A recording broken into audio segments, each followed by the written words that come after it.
So I've been waiting for a very long time to create this sequence, and finally I've been able to do it. I've created my second B-roll sequence and it was wonderful.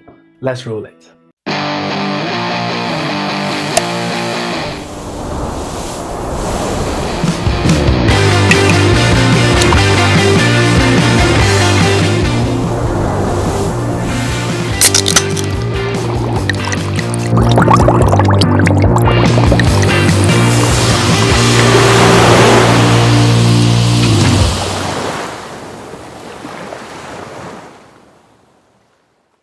Alright, welcome back. So just like I did before in the previous B-roll sequence, I'm going to show you step by step how I undertook the project, how I filmed, how I lit up the whole set, and how I eventually created this masterpiece. So let's get right into it.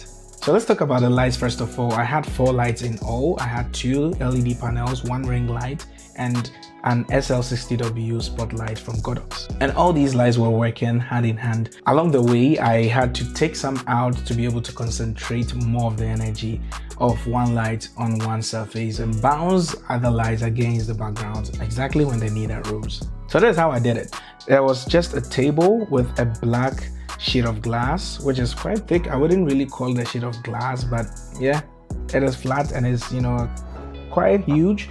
Reasonably huge for the setup, and I placed my subject, which is the canned beer, and put it right in front of the camera. So the camera, talking about it, I used my Blackmagic Pocket Cinema Camera 4K on a tripod, and throughout the whole shoot I set it on a tripod and went handheld as well. So there were no gimbal movements, nothing whatsoever, and all that you saw in the video were just created by these 4 lights, this camera setup, and a tripod, and that was as simple as it was. So I used water, I used a spray gun. I wouldn't call it a spray gun, it's actually a perfume bottle, just like the previous B-roll sequence that I created with the Heineken beer bottle. I used the same spray gun or a spray bottle which spreads fine particles of water, and it was just perfect to create that, you know, condensation on the can as you would like it.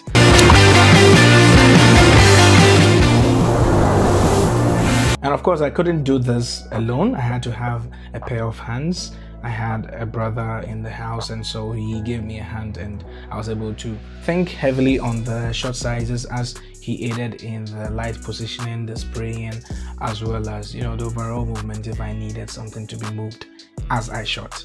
So with each light serving a purpose, I had one bouncing against the background if I needed it. At a point, I would also have one light constantly shining from above towards the upper part of the can, as well as 2 lights hitting the can from the back, rimming out the can from the background. And these were mostly the lighting configuration. Talking about the opening scene, I had to have more real estate in the framing, so I of course had to have my camera a little bit away in a distance from the setup, and with the spray gun or the spray bottle I could, you know, create some kind of cold breeze against the can. So the lights were hitting the can from behind. So as the spray bottle was put in action and was spurting out water, I had my lights back there behind the can, and the one from above the can also creating more illumination so that you could see the freezing, the breeze that the spray gun was creating in an illusion. And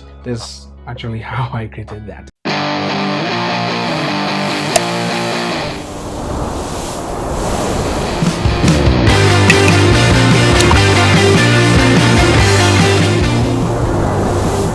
In addition, I had a rotating disc. I placed it right on top of the glass, and I placed my can right in the center of it, turn it on, and it spun slowly and slowly and slowly. So what I did was, of course, it's electronic, so when you are spraying water against it, you have to be very careful. Well, for the most part, I think anytime I used it, sure that I had water in action as well in the scene. But ever since I've used it, I don't think after drenching it gave me any problems. But because it's an electronic device, you have to be careful anytime that you use it with water. So in my case, I placed the can right in the center, turned it on, and as it spun, I sprayed the water against the can, shot some very close-up detailed shots of the water drooling down the can, and you know, with some nice lighting configurations and repositioning, I was able to create the close-up or the detailed part of this video. So basically that's how I shot it. And with the glass, of course, water had to settle on the glass, and I wouldn't just let it go like that. I had to create something reasonable out of it. So with the help of my ring light, I placed it on the opposite side of the lens and had it shine against the sheet of glass with the water all over it, you know. So with the camera as close as possible to the glass, I shot very nice detailed shot as I sprayed the water from the spraying gun as well. And as it hit the surface, it gave that feel of moisture as well as humidity as well as condensation, and overall giving you that breeze feel that if you look at the video, you can even feel a chill down your spine. And that was exactly how it was created. Talking about opening of the can, I only attach a string or a thread to the opener and put it up several times until I was satisfied with the shot or with the move. Then in post-production, I cleaned out with the use of mask to clean out the thread or the string out of the shot and made it look like the can opened itself by itself. Then we came to the pouring of the beer into the glass. So having a glass sitting right on top of the sheet of glass, too many glasses here, of course, I know, and pouring the content right into the glass, I made sure that the foam rose all the way to the brim until it had overflown all the way down to the glass surface, and that was actually the take I was looking for. So I took some shots from above, the opening of the glass, then also in the eye level, so that I could get a shot of the drooling foam downwards, and that was just about that.